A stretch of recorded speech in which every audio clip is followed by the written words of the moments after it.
I just gotta say, putting these live videos out, kind of like raw and unfiltered, is a muscle stretching.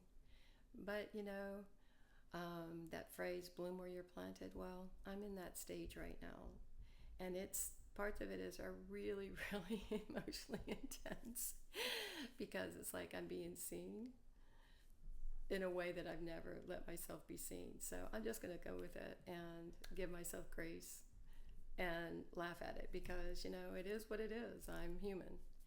Anyway, today I want to talk about authenticity and just a little short snippet of it. When I was born, the environment I was born into was pretty chaotic and dysfunctional. I didn't know it at the time, but my body did. My sensitive nature did.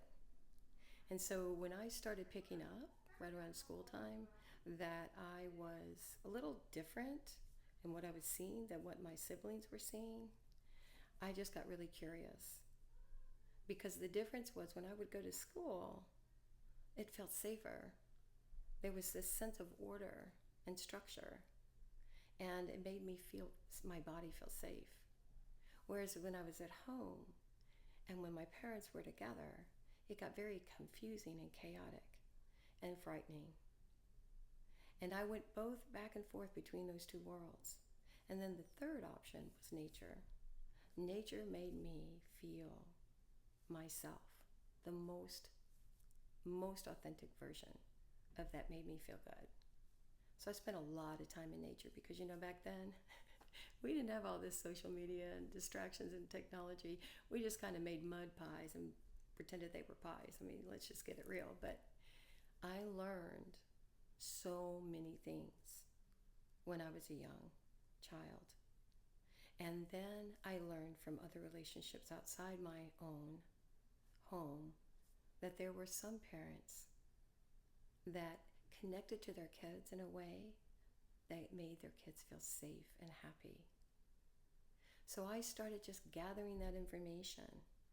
And every time that I had an experience at school or in nature at a friend's house that felt the most true to me, I would just gather those memories to counterbalance what I had going at home.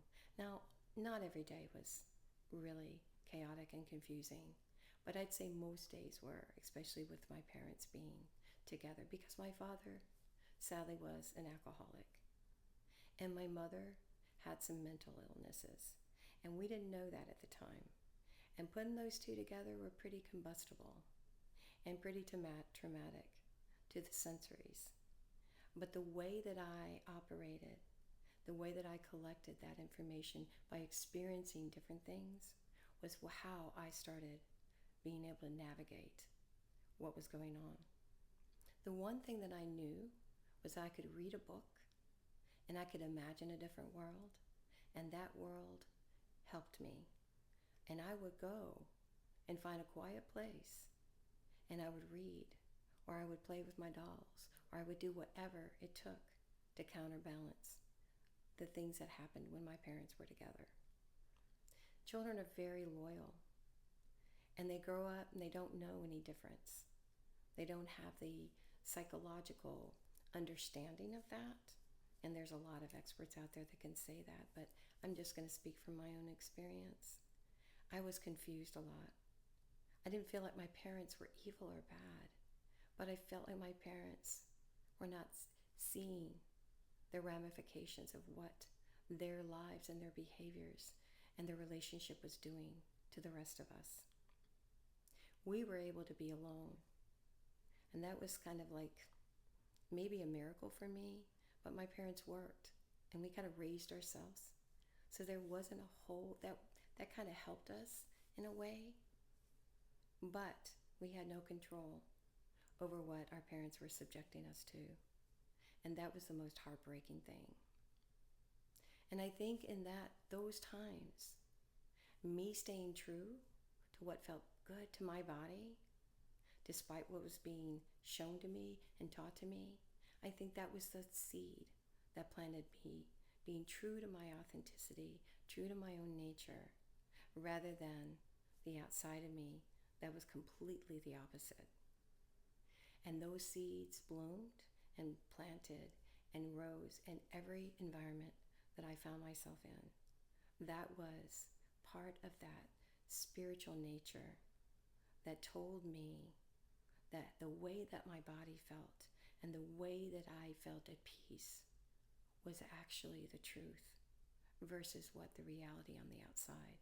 So my internal world became quite busy and quite expansive.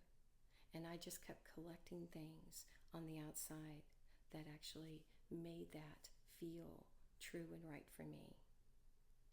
So the bottom line is, children are here like bringing heaven on earth. Their pure, their unadulterated passion and joy are a lesson and a gift at the same time that can teach us so many things. And right now our world is on fire, and our children are taking the brunt of that, because us as grown-ups, we're not seeing them clearly. We're not understanding what we're putting them through. We have disconnected even from our own internal child. We are possibly projecting on them the beliefs and systems that we learned or were conditioned that were harmful. Because let's think about this. If we have nature that shows us peace and harmony and balance, and our minds and our bodies are not in sync with that, that tells us, and that told me especially, that those beliefs that are being peddled or being projected are not truth. They're not honoring our truth, our authenticity, our soul authenticity.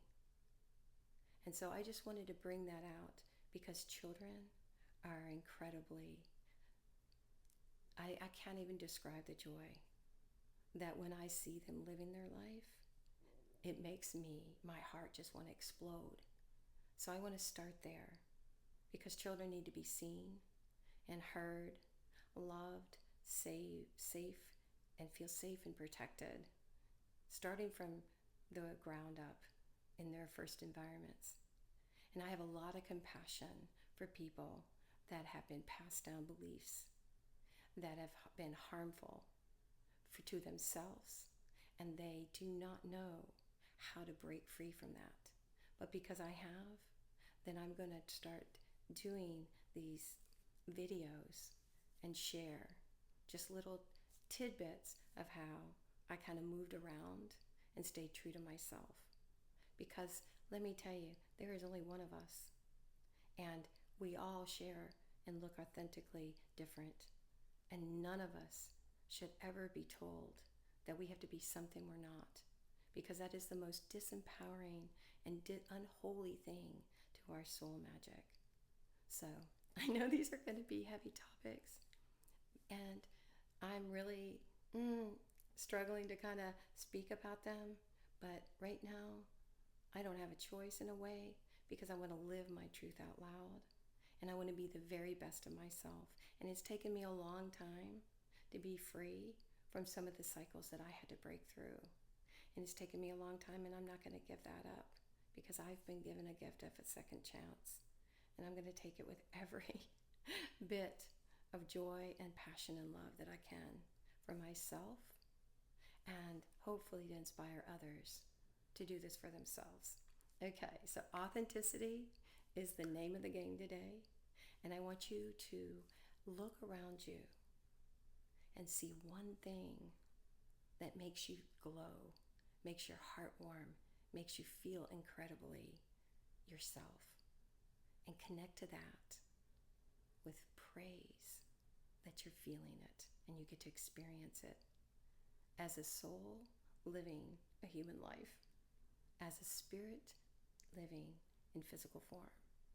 And may you have the best kind of day. Till next time, namaste, and be the incredible person that you are, inside and out. Okay.